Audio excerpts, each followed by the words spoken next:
Mr. John Part, a win up there on the Circus 7 stage. Over a year ago you were there. How does it feel this time? It was a lot different than the match I had last year. The match I had last year, I played John Walton, who had already a match that day with Les Wallace, and he suffered from a lot of nerves and stuff that went on in the match Co and I had just had, and that might have been the match we might have had it been his first match. But last year, John had got through all that, and he just blitzed me from the start and got I wouldn't say an unassailable position, but certainly when I got going, I couldn't do enough. And John Walton was very good, but this one was more like, okay, at least we're starting out at the same time, and I had my chances. It could have been a little easier maybe, but you say that, you win a set, and maybe he fires up a bit, so you just don't know. It's a bit of a dance starts. Yeah. You're going against a player in Co that you don't know how he's playing, you don't know how he's been throwing. Is that dangerous going up there when you don't really know what your opponent's doing? Well, it's not as dangerous as not really knowing what you're doing. I don't know what I'm getting out of myself, dart to dart, visit to visit. I mean, some are looking good and others aren't. And I would say the more disconcerting thing is the inconsistencies in your own game. But certainly he was suffering from the same thing I was. Yeah. You've done a hell of a lot of travelling in your career over darts. You were just mentioning it back there, but zooming over from Cardiff all the way to the Circus Tavern yesterday. Not ideal preparation for a big game here. Well, no, I was here yesterday, and I drove in the late morning to get in the afternoon, and I drove back, and I got in at like 2 in the morning or something. And I've always felt like I could just do what I want to do. I don't know. I don't know if I felt tired at times, but why aren't you sharp? That's what you got to ask. Why aren't I sharp? So I got to assume I'm a little fatigued. I don't know. I don't know.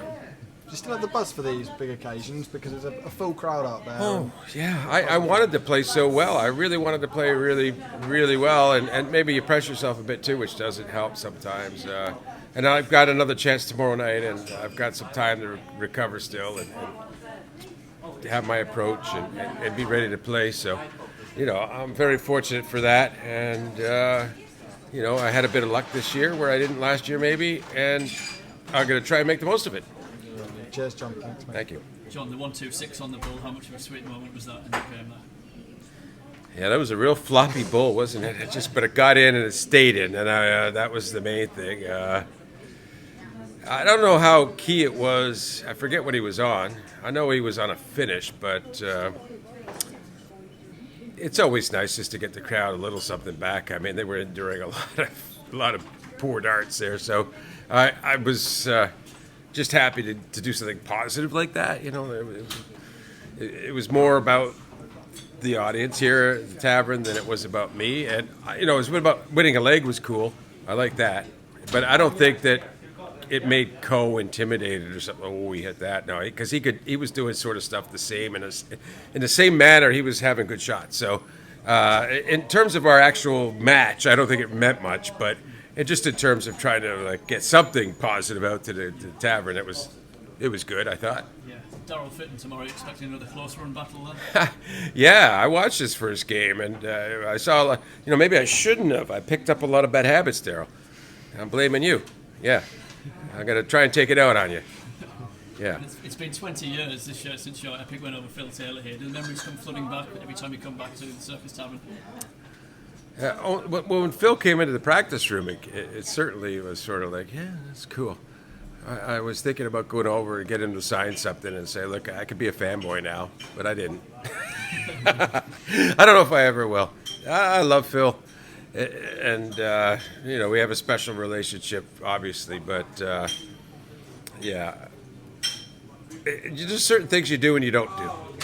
Is there still that same banter flying around in the practice room as there was in the old days? Well, not between him and me yet. I mean, there's always some sort of banter. I think I was just generally not shutting up myself, and Phil's pretty much the same way, to be fair. Most people have to move a few boards away to concentrate and practice with Phil. He's a chatterbox, and it's not the sportsmanship chatterbox. He's just like myself. Yeah, you can't shut us up.